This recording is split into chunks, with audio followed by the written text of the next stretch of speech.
And one of the other things, you participated, you were on the board of College Now, if I understand correctly. Yes. College Now is a tremendous program trying to help those young people who need mentors as they go on. But, as we talk about that brain drain again, we've got to keep our talent, or we really need to keep our talent in Northeast Ohio.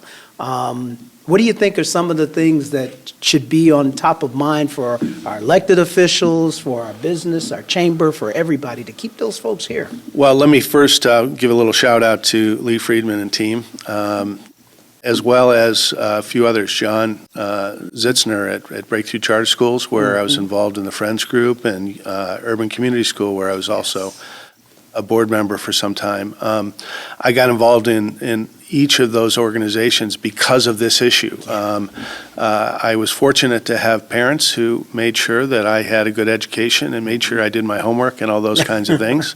And these are organizations who, in many ways, do that same thing, but they do it with students and families who confront many challenges every day.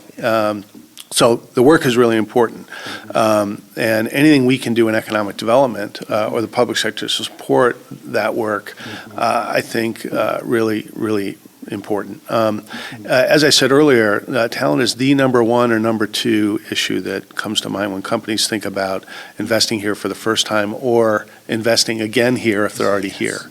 And the more that we can think about understanding encouraging development of student interest in not the jobs we have today, but the jobs of the future.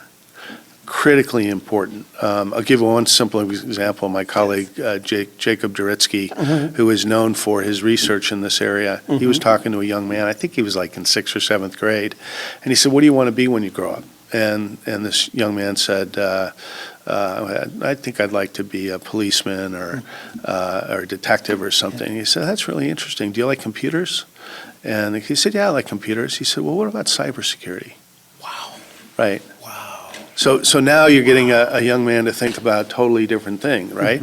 You can do that same kind of thing when you start talking about manufacturing. A lot of people have an idea of manufacturing as being dirty and loud and all those kinds, and it is in some cases, but in many cases it's very different today than it ever one would have ever imagined. So how do we capture the imagination of these young folks and give them experiences in internships, co-ops, that allow them to challenge their perceptions and also imagine how they can be productive, engaged, individuals as they not just get a job, but they start thinking about building a career. This podcast was made possible with the support of our sponsors. Find more ways to grow at CuyEast.org.